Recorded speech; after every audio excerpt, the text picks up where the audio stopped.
ఏది పెద్ద పెద్ద కాలేజీలలో అదేవిధంగా క్రిస్టియన్ కాలేజెస్లో ఎక్కువ జరుగుతుంది ఇలాంటి రిజల్ట్. కానీ తక్కువ డబ్బులతో టీచర్లు కూడా బాగా పనిచేస్తున్నారు. మంచి రిజల్ట్ వచ్చినందుకు వారందరికీ నా హృదయపూర్వక ధన్యవాదాలు. ఇకపోతే ఇవాళ రోజే దీంతో పాటు నేను దామోదరం సంజీవయ్య గారి ట్రస్ట్ చైర్మన్గా గతంలో కేఎస్ఆర్ మూర్తి గారు నా మీద అభిమానంతో నన్ను చైర్మన్ చేయడం జరిగింది. ట్రస్ట్ బీసీ దానికి గవర్నమెంట్ అడ్వైజర్గా ఇచ్చారు కాబట్టి వారికి నా హృదయపూర్వక ధన్యవాదాలు. దీంతో పాటు నాకు ఆలోచన వచ్చింది. అందులో నాకు నెలకు ₹1,00,000 జీతమయ్యా. నా ఉద్దేశం ఏమిటంటే 1,12 నెలలు అంటే 2 years వరకు ఉంటుంది కాబట్టి ఈ 2 yearsలో 1 year కంప్లీట్ ఎవరికి హనుమాన్ వైవిశాల పేద విద్యార్థులు ఎవరైతే కట్టలేని పరిస్థితుల్లో 10,000 కడతాము లేకుంటే 15,000 కడతాం వాళ్లకు ఈ ₹1,00,000 ఉపయోగించుకోవాలని నేను ట్రస్ట్ చైర్మన్గా కోరుతున్నా. రెండోది, ఏ దామోదరం సంజీవయ్య గారు నీతి నిజాయితీగా అందరూ రాజకీయాల్లో రావడంతో కోట్లు సంపాదిస్తారు. కానీ ఆయన నీతి నిజాయితీ పడు చదువుకున్నటువంటి ఆర్థికవేత్త, 2 సార్లు ఏఐసిసి అధ్యక్షుడుగా అదేవిధంగా రాష్ట్రానికి ముఖ్యమంత్రి అయిన వ్యక్తి. ఆయనకు తప్పనిసరిగా న్యాయం జరగాలని నేను ఆయన స్మృతి భవన్ కట్టియాలని చాలా రోజుల నుంచి ఆలోచన చేస్తున్నా. అదే చంద్రబాబు గారు ముఖ్యమంత్రిగా ఆయనని అడిగాను. అదేవిధంగా ఎవరు పవన్ కళ్యాణ్ కూడా అడిగాను. ఈ డబ్బులు ఉపయోగపడి ఆడ ఏది స్మృతి భవన్ కట్టియడానికి 1 సంవత్సరం పూర్తిగా హనుమాన్ వైవిశాల, ఇంకో సంవత్సరం పూర్తిగా దామోదరం సంజీవ్ గారి ట్రస్ట్ చైర్మన్కి ఇవ్వడం జరుగుతుంది. ఏదైనా నాకు తప్పనిసరిగా ఒక న్యాయం జరుగుతుంది అనేది నా ఉద్దేశం. నేను అడిగింది ఏది, రాజ్యసభ కావాలన్నా అసెంబ్లీలో పార్లమెంట్లో టికెట్ కావాలని 2 సార్లు ఖమ్మం నుంచి ప్రయత్నం చేశా. రాజీవ్ గాంధీ గారు నా మీద అభిమానంతో ఆ రోజులలో యాజ్ ఎ ప్రైమ్ మినిస్టర్గా 2 సార్లు ఆ ప్రాంతానికి వచ్చాడు. తర్వాత ఒకసారి ప్రైమ్ మినిస్టర్ లేనప్పుడు కూడా వచ్చాడు. కానీ ఆ తర్వాత ఆయన చనిపోయిన తర్వాత ఏం చేయలేని పరిస్థితులు అయినా ఆయన ఆలోచన నా మీద ఉన్న అభిమానంతో ఒక చిన్న కుటుంబంలోకి వెళ్ళి రాజకీయాలలో నాకు ఎవడు గాడ్ ఫాదర్ లేడు. కానీ నా టాలెంట్, నా కష్టం ఆ కుటుంబానికి న్యాయాలు ఉందని తెలుసుకొని నన్ను ముఖ్యమంత్రి స్థాయి దానిగా తీసుకెళ్ళాడు. అది కూడా జరగలే. లాస్ట్ డేస్లో చెప్పాడు, ఏదైతే విశాఖపట్నం నుంచి పెరంబూరు పోయేటప్పుడు, Hanumanth after parliament elections will be over, I will make you CM అన్నాడు. ఆ రోజు నుంచి నాకేమి లేదు. కానీ నేను ఆ ప్రాంతంలో పనిచేయాలని అన్నాను. కానీ దురదృష్టవశాత్తు 2 సార్లు రాలేదు. రాకపోయినా నాకేం పర్వాలేదు. కానీ ఈ పార్టీ గెలవాలని గత 10 సంవత్సరాల నుంచి బీఆర్ఎస్ ప్రభుత్వం వ్యతిరేకంగా, అదేవిధంగా హిందూ దేశం ఏది చెయ్యాలని ఆలోచన చేస్తున్నటువంటి బీజేపీ వ్యతిరేకంగా, ఆర్ఎస్ఎస్ వ్యతిరేకంగా జీవితాంతం నేను కాలేజీలో ఉన్నప్పుడు కానీ కాలేజీ ఎలక్షన్స్లో కూడా ఎప్పుడు కూడా ఎన్ఎస్యుఐగా కాలేజీలలో మన కార్యకర్తలను గెలిపించడం జరిగింది. అదేవిధంగా ఇవాళ నా యుద్ధం కొనసాగుతుంది. తప్పనిసరిగా ఆయన ఎవరు వేమ నరేందర్ రెడ్డి గారు, రోహిన్ రెడ్డి ఇద్దరు వచ్చి నిన్న హనుమంతన్న నువ్వు 2 ఏళ్ళు కొద్దిగా ఓపిక పట్టు, తప్పనిసరిగా నీకు రాజ్యసభ ఇస్తాన్నారు. ఇది మాత్రం ప్రజల గురించి ఈ డబ్బులు నాకు వచ్చే జీతం తప్పనిసరిగా ప్రజలకు ఉపయోగపడు. ఎందుకంటే Hanumantha Rao is not a only OBC leader, I'm a weaker section leader.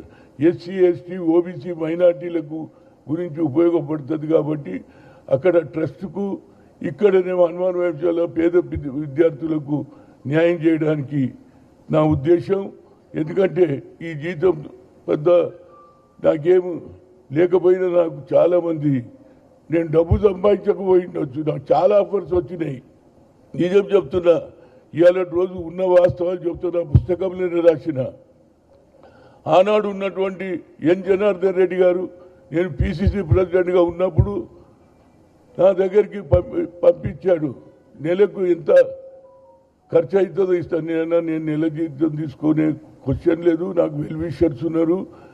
Organisation నేను తప్పనిసరిగా నడిపించా. అదేవిధంగా పెద్దలైనటువంటి మాజీ ప్రధానమంత్రి పివి నరసింహారావు గారి ఆలోచన మేరకు ఇందిరాగాంధీ సమయంలో ఏదైతే ప్లీనరీ సెషన్ జరగలే, ఆ ప్లీనరీ సెషన్లో ఆయన ముఖ్యమంత్రి ప్రధానమంత్రిగా ఆయన కావాలనే ఆలోచనతో ఏఐసిసి అధ్యక్షుడు ఉంటే అది కూడా ఆ పని కూడా నేను చేయడం జరిగింది. కనుక నా ఉద్దేశంలో ఇప్పుడు ఒకటి కార్యక్రమం, రాహుల్ గాంధీ గారు ఏదైతే సందేశం తీసుకుపోయిండో, ఏది భారత్ జోడో యాత్రలో ఏ నాయకుడు కూడా అడగంది చెప్పినటువంటి వ్యక్తి, తెలుసుకున్నటువంటి వ్యక్తి, ప్రజల పల్సు తెలుసుకున్నటువంటి రాహుల్ గాంధీ గారు ఏమన్నాడు తెలుసా? రైతులను కలిశాడు, నిరుద్యోగులను కలిశాడు, పేద ప్రజల గురించి తెలుసుకొని ఏమన్నాడు తెలుసా?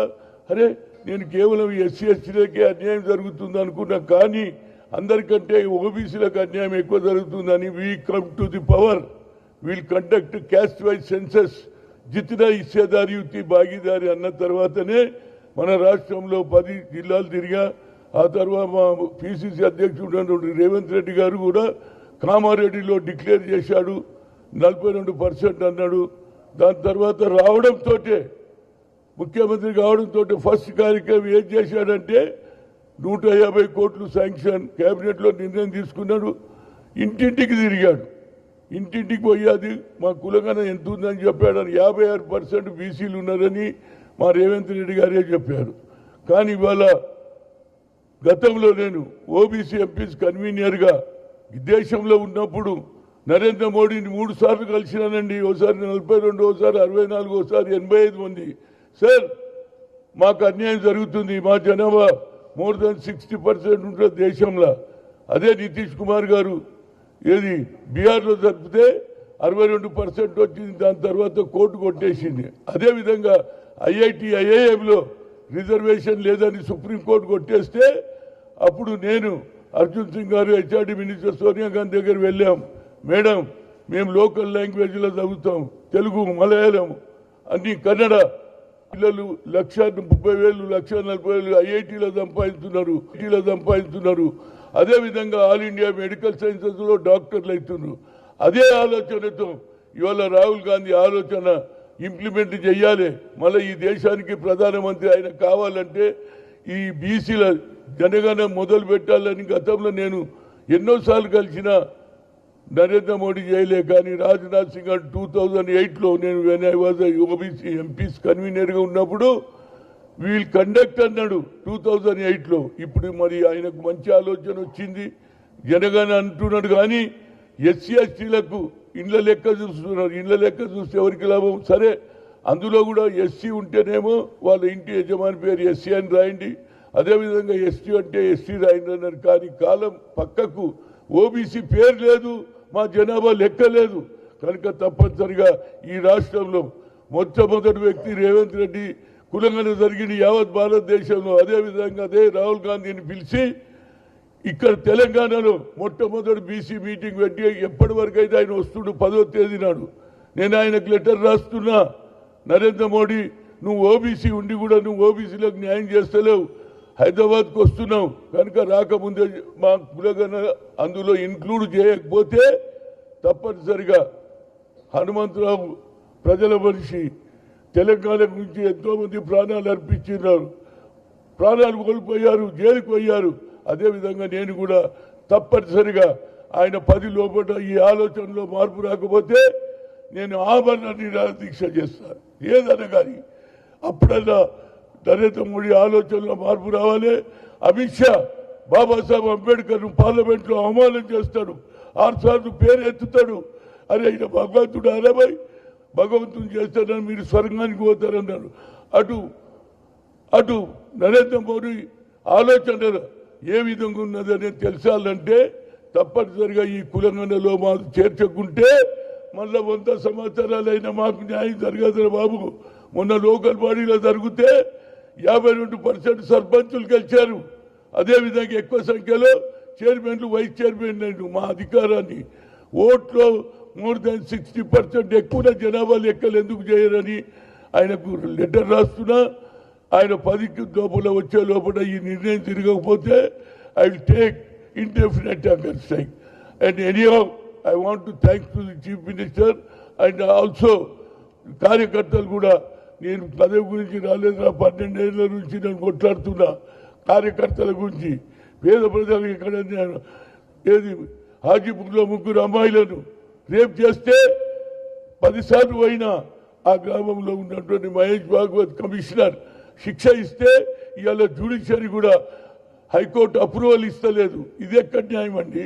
అదేవిధంగా రైతులకు సంఖ్యలు వేస్తే పోయినా ఇది మన కేటీఆర్ జిల్లా అయినటువంటి సిరిసిల్లలో ఎస్సీలను అట్టాసిట్ చేస్తే అక్కడికి పోయినా పిల్లలు ఏదైతే ఇంటర్మీడియట్లో ఫెయిల్ అయిందని తెలుసుకొని ప్రాణానికి చేస్తే వాళ్ళ ఇంటికి కూడా వహించిన కనుక నా కల్చర్ జీవితాంతం బడుగు బలైన వర్గాలకు వచ్చాయి ప్రాధాన్యత ఇవ్వడానికి నేను సిద్ధమున్నా.